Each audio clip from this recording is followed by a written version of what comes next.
মালদহের মোথাবাড়িতে শতাধিক কর্মী তৃণমূলে যোগ দেন। কংগ্রেস এবং আইএসএফ কর্মী তৃণমূলে যোগ দেন। সাবিনা ইয়াসমিনের হাত ধরে তৃণমূলে যোগদান, এমনটাই জানা যাচ্ছে। আপনাদের আবারও একবার জানিয়ে রাখবো, বিধানসভা নির্বাচনের আগে তৃণমূলে যোগদান। বিভিন্ন দল থেকে শতাধিক কর্মী তারা তৃণমূলে যোগ দিলেন। প্রতিনিধি গৌতম চক্রবর্তী রয়েছেন আমাদের সঙ্গে টেলিফোন লাইনে। গৌতম, কি জানাচ্ছেন, কেন এই দলবদল, কি জানাচ্ছেন তারা?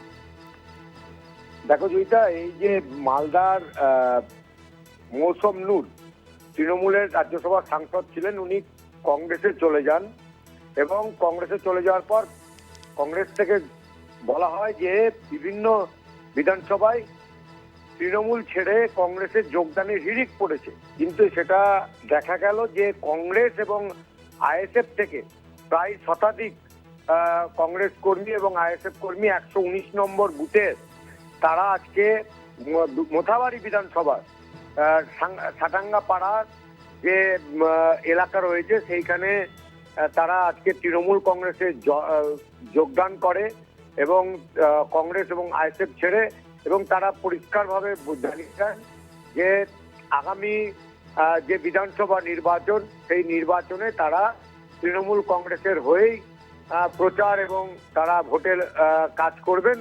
এবং রাজ্যের মন্ত্রী সাবিনা ইয়াসমিনের হাত থেকে তারা আজকে পতাকা তুলে নেন তৃণমূল কংগ্রেসের। এবং একটা উল্লেখযোগ্য বিষয় তোমাকে বলে রাখি যে বিগত যে পঞ্চায়েত নির্বাচন হয়েছিল, এই পঞ্চায়েত নির্বাচনে কিন্তু এই মোথাবাড়ি বিধানসভায় আইএসএফ এর অধীনে বেশ কয়েকটা গ্রাম পঞ্চায়েতের আসন তারা দখল করেছিল। ফলে মনে করা হচ্ছিল, এবং এই আসন দখল করার ফলে কিন্তু আইএসএফ মনে করছিল যে মালদা জেলায় তারা বিভিন্ন বিধানসভায় প্রার্থী দিবে।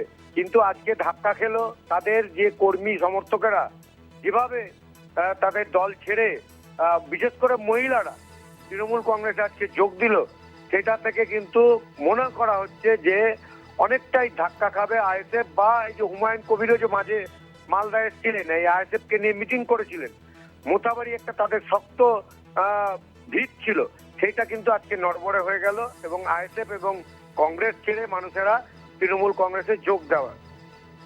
ধন্যবাদ জানাবো গৌতম।